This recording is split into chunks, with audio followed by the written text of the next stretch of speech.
மகரப்பாலை உமிழ்ந்துவின் உற்ற தட்சணம் இதில் இருந்துதான் உலகில் சோதனை பார்த்தவர் வைந்தரின் ஓமை சொல்ல உக தர்மம் ஆகுமே.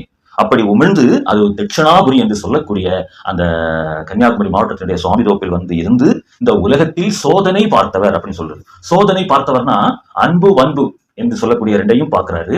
மேலும் கலியன் எப்படியெல்லாம் இந்த மக்களை மாற்றி வைத்திருக்கின்றான், அந்த மக்களுடைய மனங்களை எப்படி கெடுத்து வைத்திருக்கின்றான், அந்த மக்களுடைய மனங்களை நாம் எப்படி மீண்டு கொண்டு வர வேண்டும் என்பதுதான் இங்கு சோதனை.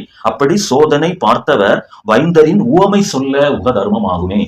வைந்தருடைய ஓமை என்பது என்னன்னா, எல்லாமே காரண காரியத்தோடு சொல்லப்படுகிறது. அந்த காரண காரியத்தோடு வைகுண்டர் அந்த நிகழ்த்திய அத்தனை விஷயங்களையும் சொல்லணும். இன்னைக்கு நிறைய பேருக்கு என்ன பிரச்சனைனா, அந்த அவதார சரீரம், அதாவது பாயமாய கூடு ஒண்ணு இல்லைங்கிற மாதிரி சாதிக்கிறாங்க. அப்ப இது அகிலத்திரட்டுக்கு விரோதமான ஒரு பாராயணமாக அமைந்து விடுகிறது.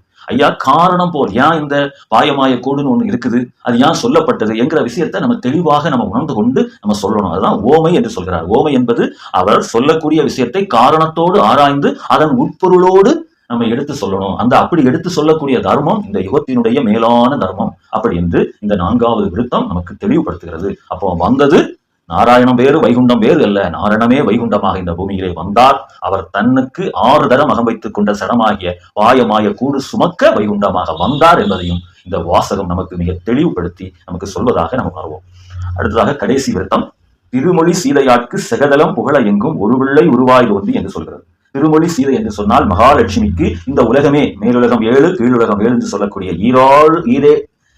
14 லோகங்களும் புகழும்படியாக மெச்சும்படியாக ஒரே பிள்ளை, அதாவது நாராயணருடைய ஒரே பேராக ஒரு பிள்ளையாக, சீதையுடைய ஒரே பேராக ஒரு பிள்ளையாக இந்த உலகத்திலே தோன்றி அவதரித்து யுகபர சோதனைகள்.